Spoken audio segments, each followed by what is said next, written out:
સુરત પોલીસે 11 લાખના હીરા ચોરને ચંબલની ઘાટીઓમાં જઈ આબાદ ઝડપ્યા હતા। સુરતના કાપોદ્રા વિસ્તારમાં હીરાના કારખાનામાં કામ કરતા બે કારીગરો નોકરીનો ગેરફાયદો ઉઠાવી ધૂળેટીના દિવસે 11 લાખના હીરાની ચોરી કરી નાસી છૂટ્યા હતા। આ મામલે ફરિયાદ નોંધાતા સુરત પોલીસની સર્વેલન્સ ટીમ મજૂરનો વેશ ધારણ કરી ચંબલના ડાકુવાળા ખતરનાક વિસ્તારમાં પહોંચીને મુખ્ય આરોપીને ઝડપી લીધો હતો। બીજાને લોકેશન ટ્રેક કરીને રાજસ્થાનમાંથી પકડી પાડ્યો હતો। આકાશ શાકે ઉંમર વર્ષ 21 અને કૈલાસ કુમાર મેઘવાલ ઉંમર વર્ષ 18 સુરતના કાપોદ્રાના હીરાના કારખાનામાં કામ કરતા હતા। ગત 13 થી 15 માર્ચ વચ્ચે આકાશે ચાલાકીથી ફેક્ટરીની ડિજિટલ તિજોરી ખોલવાનો પાસવર્ડ જોઈ લીધો હતો।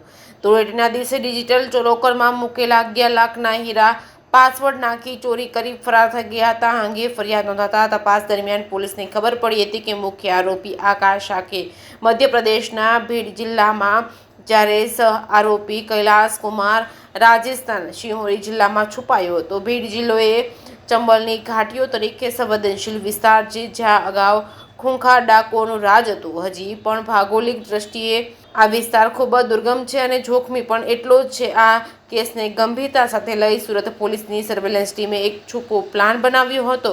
પહેલા મજૂરનો જેમ વેશ બદલ્યો હતો, પછી ટેકનિકલ સૂત્રોની મદદથી લોકેશન ટ્રેક કર્યું હતું અને હ્યુમન સોર્સની મદદથી રેકી કરવામાં આવી હતી। તક મળતાની સાથે જ પોલીસની ટીમે આકાશ શાક્ય નામના મુખ્ય આરોપીને પકડી પાડ્યો હતો। પોલીસ ઇન્સ્પેક્ટર એમબી ઓસુરા એ જણાવ્યું હતું કે આકાશ શાક્યની પૂછપરછમાં તેની સાથે રહેલા કૈલાસ કુમાર મેઘવાલના રાજસ્થાનમાં હોવાની માહિતી મળી હતી।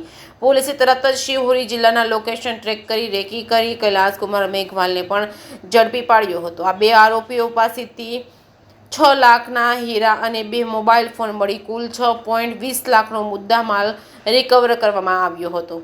જે કેસની ગુજરાતી સાથે સુનિલ કાંજાવાલા, સુરત। ગઈ હોળી ધૂળેટીના તહેવાર નિમિત્તે તારીખ 13 થી 15 વચ્ચે જ્યારે હીરાના કારખાનાઓમાં રજા હોય છે અને જે હીરાના રત્ન કલાકારો હોય છે એને પણ રજા હોય છે, એ દરમિયાન કાપોદ્રા પોલીસ સ્ટેશન વિસ્તારમાં આવેલ સ્નેહ મુદ્રા વિસ્તારમાં ખાતા નંબર 63માં જ્યારે આ કારખાનું બંધ હોય તો એની તિજોરી ખોલી અને આશરે 11.5 લાખના હીરાની ચોરી થયેલાનું માલુમ પડેલું અને 16 તારીખે ફરિયાદીશ્રીએ કાપોદ્રા પોલીસ સ્ટેશને ફરિયાદ નોંધાવેલી। જ્યારે આ બનાવમાં આશ્ચર્યજનક વાત એ હતી કે આ તિજોરી તોડવામાં નથી આવેલી, આ તિજોરી નંબરિંગ વાળી હતી જેમાં લોક ખોલવા માટે ડિજિટલ નંબરનો ઉપયોગ થતો હોય, એ નંબરની પણ કોઈ ચોરી કરેલી હોય અને તિજોરી ખોલેલી હોય એ પ્રકારની આ ચોરી હતી। ત્યારબાદ કાપોદ્રા પોલીસ સ્ટેશને જુદી જુદી ટીમો બનાવી તેના જે રત્ન કલાકારો કારીગરો હતો એના ડેટા મેળવવાનું ચાલુ કર્યું।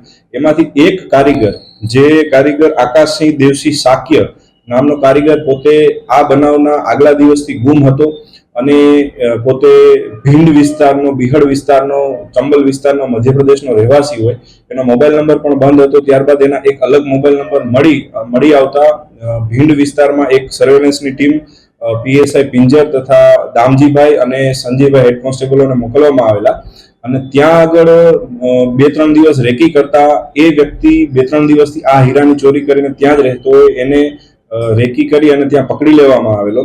ત્યારબાદ એના દ્વારા માલુમ પડવામાં આવેલ કે આ ચોરીમાં અન્ય પણ એક આરોપી કૈલાસ કુમાર જે સિહોરી રાજસ્થાનનો રહેવાસી હોય તેને પણ આ ચોરીમાં એની મદદગારી કરેલી હોય અને અડધો મુદ્દામાલ તેની પાસે હોય, જેથી ભીંડ વિસ્તારમાંથી એ પ્રથમ આરોપીને પકડી અને રાજસ્થાન ખાતે તપાસમાં ગયેલા અને રાજસ્થાન ખાતેથી બીજા આરોપીને પકડી અને 11 લાખમાંથી 6.5 લાખનો મુદ્દામાલ રિકવર કરેલો છે। અન્ય મુદ્દામાલ તેણે સુરતમાં જે જગ્યાએ વેચ્યો છે ત્યાંથી રિકવર કરવાની પ્રક્રિયા હાલ ચાલુ છે।